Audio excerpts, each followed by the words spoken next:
ये स्वामी जी का उत्तर है। जो लोग कहते हैं कि व्यक्ति के पास में स्वाभाविक ज्ञान होता है, उस ज्ञान को बढ़ाते बढ़ाते उसने ग्रंथ की रचना किया होगा, तो स्वामी जी कह रहे हैं कि मनुष्य का जो ज्ञान है वो बिना निमित्त के संभव नहीं है। उसको किसी न किसी से सीखना अवश्य पड़ता है। मैंने इस जन्म में इस शरीर में रहते हुए पीएचडी किया है। अब मैं इस शरीर को छोड़ करके जाऊंगा, तो जब लौट के आऊंगा तो डिलीट करूंगा कि प्राइमरी पढ़ूंगा?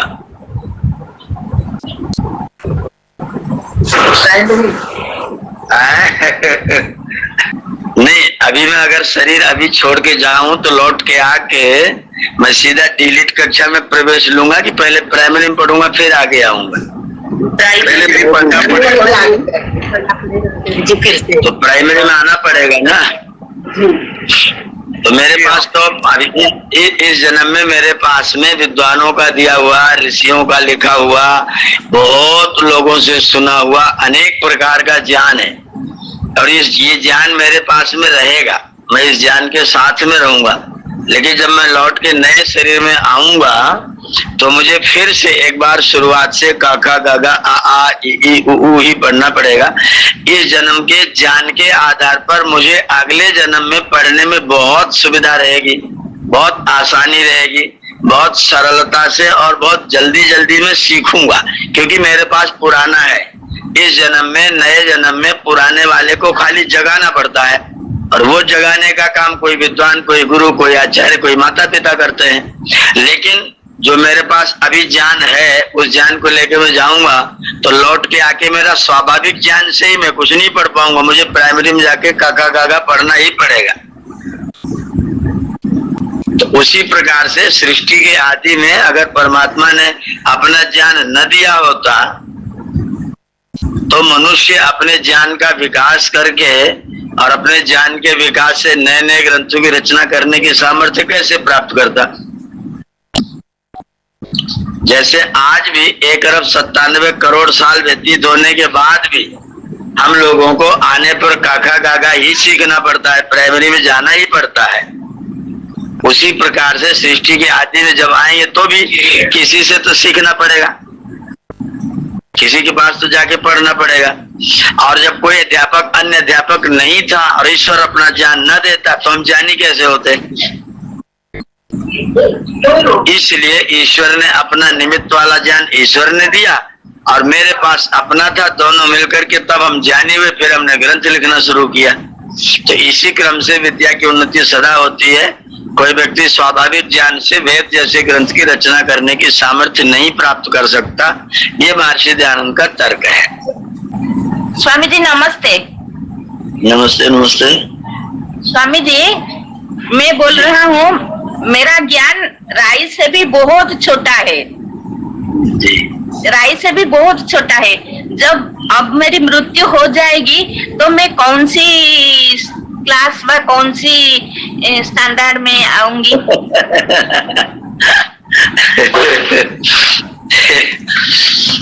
जो व्यक्ति इस जीवन में अध्ययन स्वाध्याय करता हुआ शरीर को छोड़ेगा, हाँ स्वामी जी, वो व्यक्ति निश्चित तौर पर अगले जन्म में मनुष्य का शरीर प्राप्त करेगा।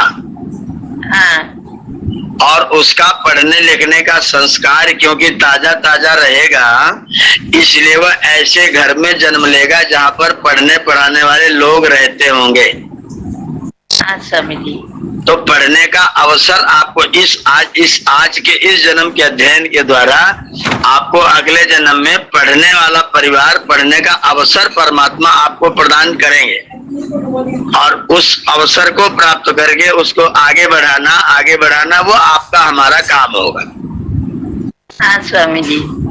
तो इस जन्म में पढ़ते लिखते रहें तो अगले जन्म में पढ़ने का अवसर हमको अवश्य प्राप्त होगा। हाँ स्वामी जी। बार बार हो जन्म, हर जन्म में आप और हम यूं ही ज्ञान बांटते रहें। हाँ बिल्कुल बिल्कुल बिल्कुल। ज्ञान बढ़ते रहेंगे, ज्ञान बांटते रहेंगे, ज्ञान लेते रहेंगे, ज्ञान देते रहेंगे अपने मस्तिष्क में। अगर ये क्रिया हमारी बार बार चलती रहेगी तो इसी के ये जान लीजिए कि अगला जन्म जो होगा इस जन्म की समाप्ति के बाद इसके आगे की शुरुआत होगी। ठीक है। अगर हमने इस जन्म में वेद पढ़ रखा है, संस्कृत पढ़ रखी है, सीख रखे हैं, धर्म करते हैं, आचरण अच्छा कर रहे हैं, तो परमात्मा अगले जन्म में इसी तरह का परिवार, इसी तरह के लोग, इसी तरह का शरीर, ऐसा ही मस्तिष्क परमात्मा आपको फिर से प्रदान करेंगे, जिससे हम लोग अगले जन्म में जल्दी जल्दी और ज्यादा पढ़ पाएंगे। हाँ। अच्छा है। ये लाभ होगा। धन्यवाद स्वामी जी, धन्यवाद। जी जी जी। एक और प्रश्न देखिए, इसके अगला वाला प्रश्न, इसके विषय में किसी को कोई जिज्ञासा हो तो अभी कर सकते हैं। इस वाले पैराग्राफ पर अगर किसी के मन में कोई शंका हो तो यहाँ पर आप कर सकते हैं।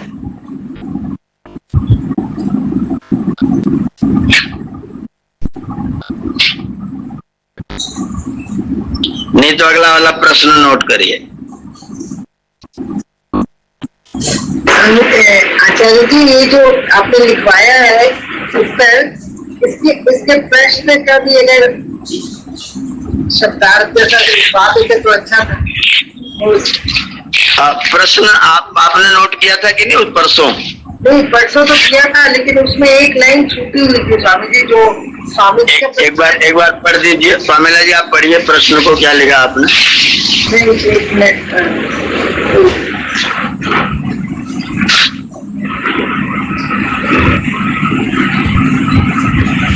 प्रश्न 3 है ना ये वाला? हाँ जी।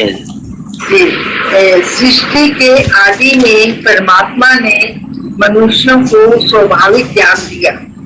ठीक है। ज्ञान का विकास करते हुए मनुष्यों ने वेदों की रचना की। ईश्वर ने वेदोपदेश किया, ऐसा मानने की क्या आवश्यकता है? ये प्रश्न है बस। अच्छा, इसको एक लाइन जब मैं देख रही थी तो मैं नोट नहीं किया, लेकिन मुझे तो लगा जैसे एक लाइन छूटी हुई है। नहीं, इतना ही प्रश्न है। ईश्वरेण मनुष्येभ्यः स्वाभाविकं ज्ञानं दत्तम। ईश्वर ने मनुष्यों को स्वाभाविक ज्ञान दे दिया, और वह सब जो परमात्मा का स्वाभाविक ज्ञान है तो अच्छा ही होगा, उत्कृष्ट ही होगा। ठीक है साहब। तो उस स्वाभाविक ज्ञान की उन्नति करते हुए जो मनुष्य होगा वो नए ग्रंथ रच लेगा, तो परमात्मा को दोबारा बताने की क्या जरूरत है?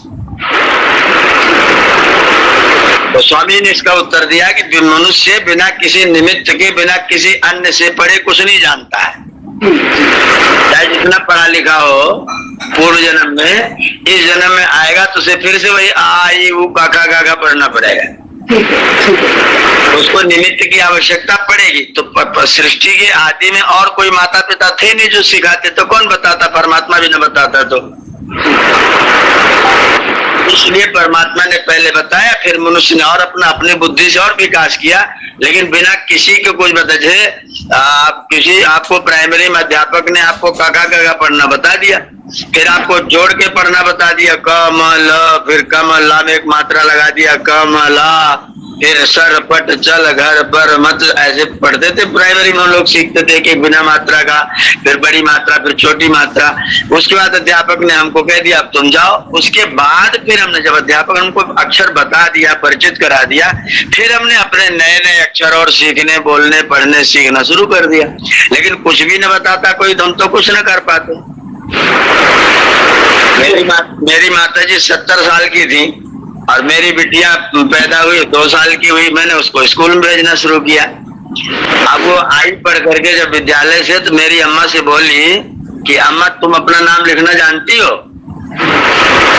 तो अम्मा ने कहा बच्चे हमारे पिताजी ने हमको पढ़ाया नहीं, हम तो अपना नाम लिखना नहीं जानते हैं।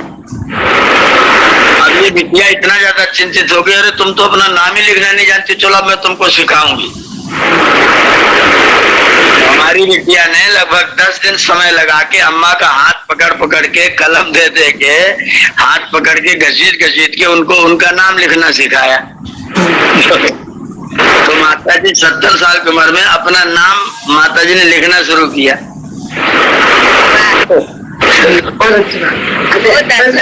इसमें ये सिद्ध हो गया कि निमित्त कारण जो है वो परमेश्वर है। हाँ, तो निमित्त के बिना हमको ज्ञान प्राप्त नहीं होता। जो ज्ञान मिला हमको वो निमित्त से ही मिला है, और वो निमित्त परमात्मा, इसलिए परमात्मा ने हमको वेद का उपदेश दिया, फिर हमने आगे आगे और सारा पढ़ा लिखा। जैसे हमारी बेटिया ने 70 साल की उम्र मेरी माता जी को नाम लिखना सिखाया, तो माता जी 70 साल के बाद में कमला देवी लिखना सीखी। 5 अक्षर सीखे बस उन्होंने, बिटिया से उतना ही पढ़ा, बस 5 अक्षर गिन के कमला देवी, और पांडे वांडे फिर आके लिखना नहीं जान पाई। तो 70 साल की उम्र में अपनी पौत्री से मेरी माता जी ने 5 अक्षर सीखे।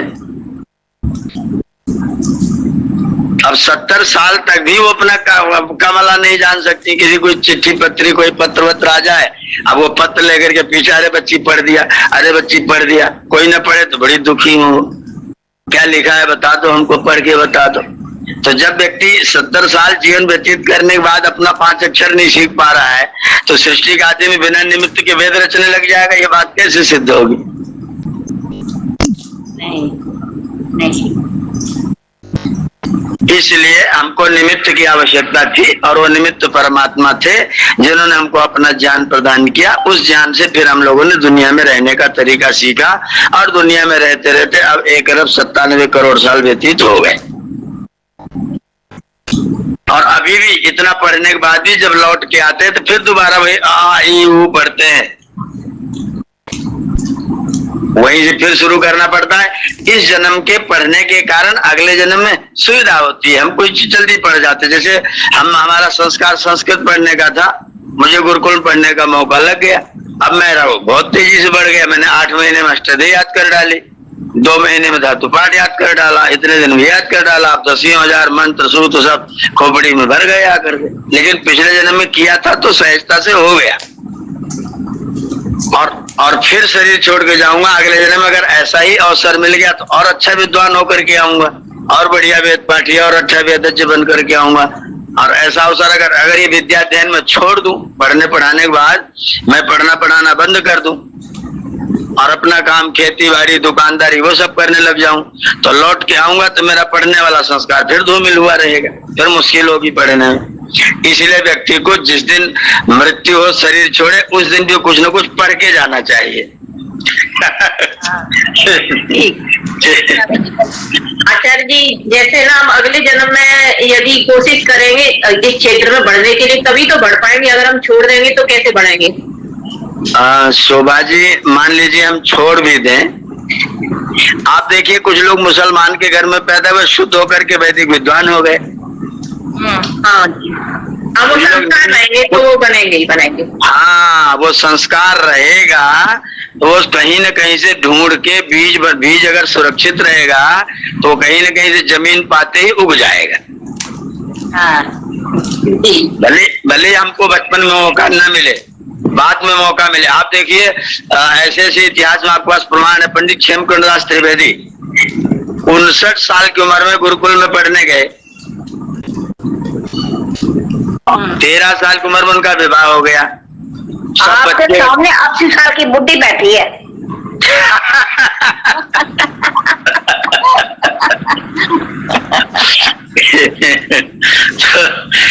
तो अगर संस्कार रहेगा तो जब भी मौका लगेगा वो पढ़ने के लिए अपना काम दुरुस्त कर लेगा।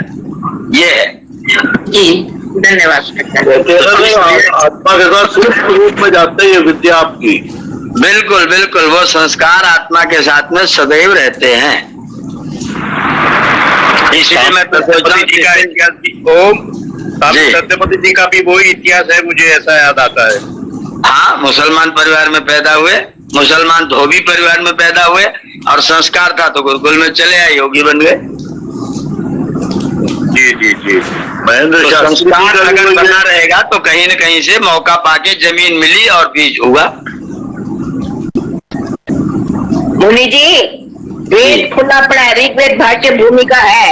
ऋग्वेद भाष्य भूमिका पहले वेद पढ़ रही थी, अब इसके बाद सांख्य दर्शन की क्लास होगी। फिर न्याय दर्शन के लिए 4 किताबें तो मेरे साथ रखी है। बस तो पढ़ते ही रहिए अंतिम समय तक। अगले जन्म में गुरुकुल में आपको प्रवेश मिल जाएगा अष्टदई पढ़ने की शुरुआत। याद कुछ नहीं रहता, बस यही दुख है। माता जी एक बात ध्यान रखिए, जो बात ज्ञानेंद्रियों के माध्यम से आपके शरीर में अंदर अंतःकरण में पहुंच जाएगी, वो अंतःकरण अभी तो थोड़ा पुराना हो गया है। अगली बार जब आएंगे मस्तिष्क नया मिलेगा, तो ये जन्म के जो आप सुन रही हैं वो भी आके उगने के लायक हो जाएगा। तथास्तु। बहुत अच्छा, जीते रहो युग युग। माता जी चोटी पर आ जाएंगी। स्वामी जी मेरी भी वही तकलीफ है, मेरे भी याद नहीं रहती। याद माता जी, गायत्री जी, माता वेद कुमारी जी, याद करने के लिए बिल्कुल भी चिंता मत करिए। ठीक स्वामी जी। क्योंकि याद करना मस्तिष्क का काम है और ध्यान रखना चित्त का काम है। ठीक है। चित्त कभी बूढ़ा नहीं होता, मस्तिष्क बूढ़ा होता है। ठीक है। तो अभी मस्तिष्क बूढ़ा है, लेकिन जो आप ध्यान से सुनेंगे और समझ लेंगे वो आपके चित्त में जाएगा। ठीक है। वो आपके कोठरी में बीज में चला गया। अब जब आपका खेत का समय आएगा, मौसम आएगा, तो वो बीज रखा हुआ फिर तुरंत उग जाएगा। जी स्वामी जी। जी याद होने की बिल्कुल भी चिंता न करें। याद करना मस्तिष्क का काम है, सुरक्षित रखना चित्त का काम है। इसलिए मैं बहुत दुखी हो रहा हूँ, मेरे याद नहीं रहती है तो मैं बहुत दुखी हो पड़ा हूँ। मेरा एकदम दुखी नहीं होना है, एकदम चिंता नहीं करनी है। ये समझ के पढ़ते जाना है, समझ के सुनते जाना है, ज्ञान के संस्कार बनाने हैं कि ये संस्कार मेरे चित्त में जा रहे हैं। और चित्त कभी बूढ़ा नहीं होता, मस्तिष्क बूढ़ा होता है। जी स्वामी जी। अगला शरीर जब मिलेगा, मस्तिष्क जवान मिलेगा, तो ये चीजें तुरंत फिर उग जाएंगी। जी। जैसे आपके खेत में इस समय धान कट जाएगा, धान कटने के बाद में कुछ धान उसमें झड़ के गिर जाएगा, वो अभी मई जून तक उगेगा नहीं। अगली जुलाई में जब बरसात होगी तो वो धान फिर उग जाएगा। जी। तो बीज तो खेत में पड़ा है, तो जनवरी में उग जाता, फरवरी में उग जाता, मार्च में उगता नहीं उगेगा, वो जुलाई में उगेगा। जब उसे पानी मिलेगा तो फिर धान का बीज पड़ा हुआ उग जाएगा। ऐसे ही जब मौसम आएगा, मस्तिष्क नया वाला फिर से परमात्मा प्रदान करेंगे, तो उस नए मस्तिष्क में जो चित्त में बीज पड़ा होगा वो फिर उग जाएगा।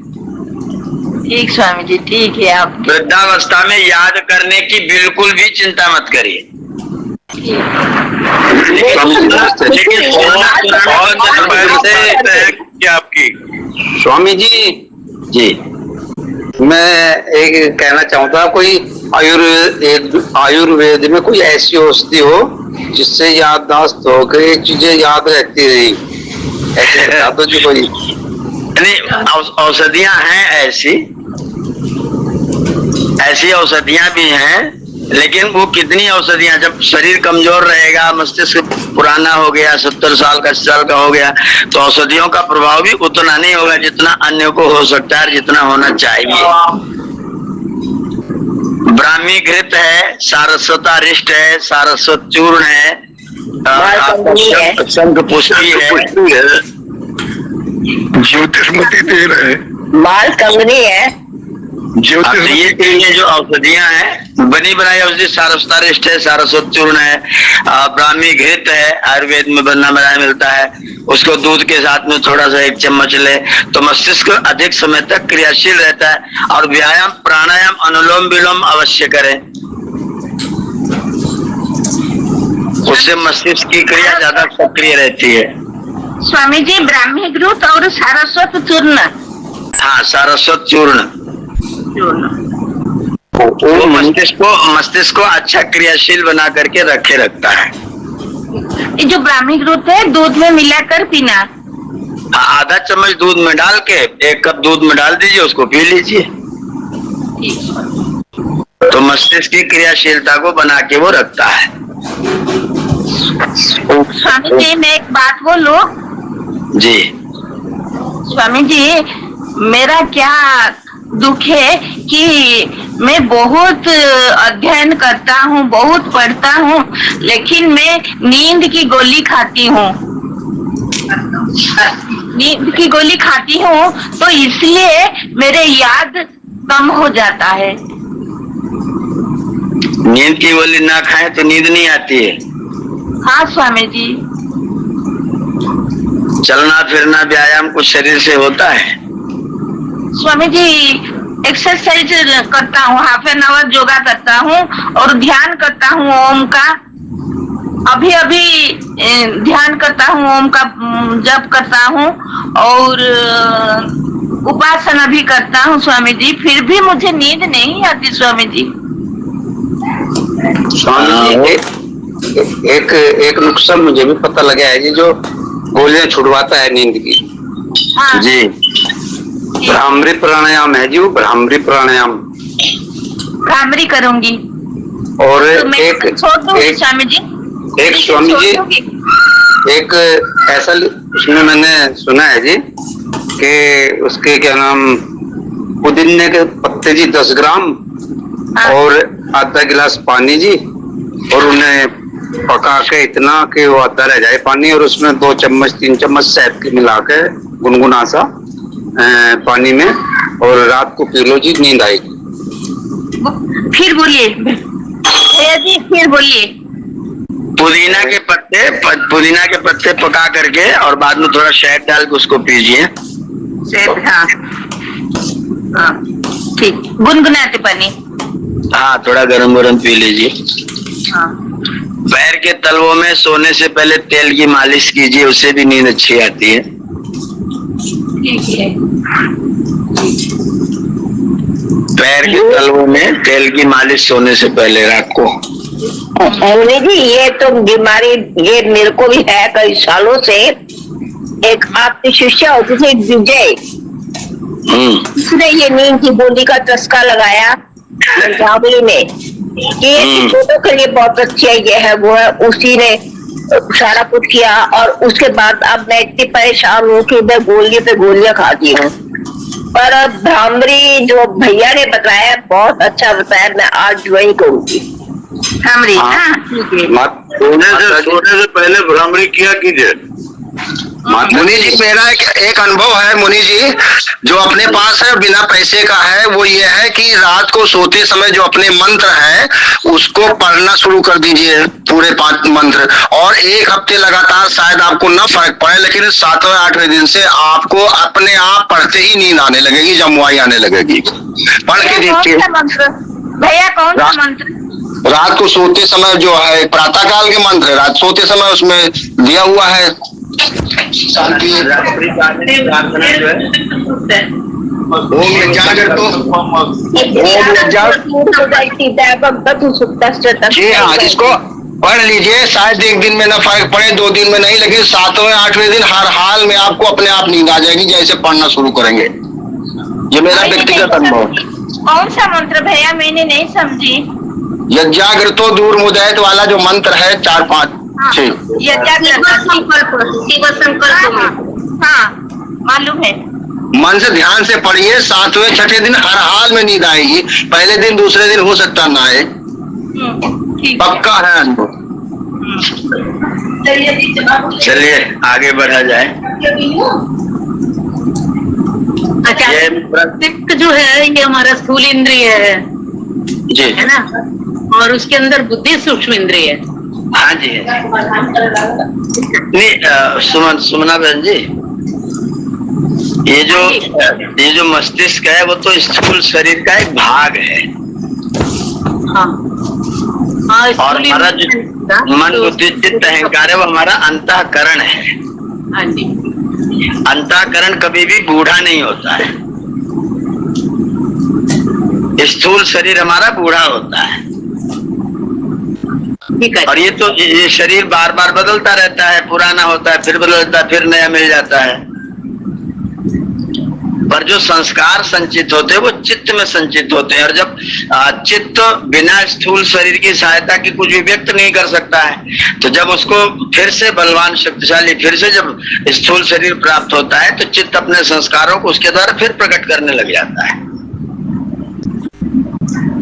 बहुत बहुत अच्छा बताया आपने, बहुत अच्छा। बहुत अच्छा। तो मस्तिष्क वृद्ध हो जाता है। अब शरीर धीरे धीरे धीरे धीरे सबका शिथिल होता है। आपका हुआ अब 57-58 साल हम भी होगा, हमारा भी धीरे धीरे करके हो जाएगा ये शरीर। लेकिन ये ध्यान ये रखना है कि मेरे चित्त में संस्कार उत्तम कोटि के, अध्ययन के, स्वाध्याय के, सत्संग के, ये हमेशा ईश्वरोपासना के, प्राणायाम, ये सब ये अवश्य हमारे चित्त में जरूर संस्कार भरता रहे।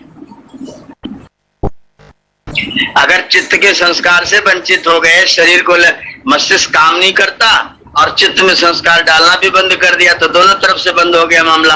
अगले जन्म में स्थूल शरीर भी अच्छा नहीं होगा और स्थूल सूक्ष्म शरीर भी अच्छा नहीं होगा, सब बिगड़ा हुआ मिलेगा। सब बिगड़ा मिलेगा तो संभालने में और मुश्किल होगी।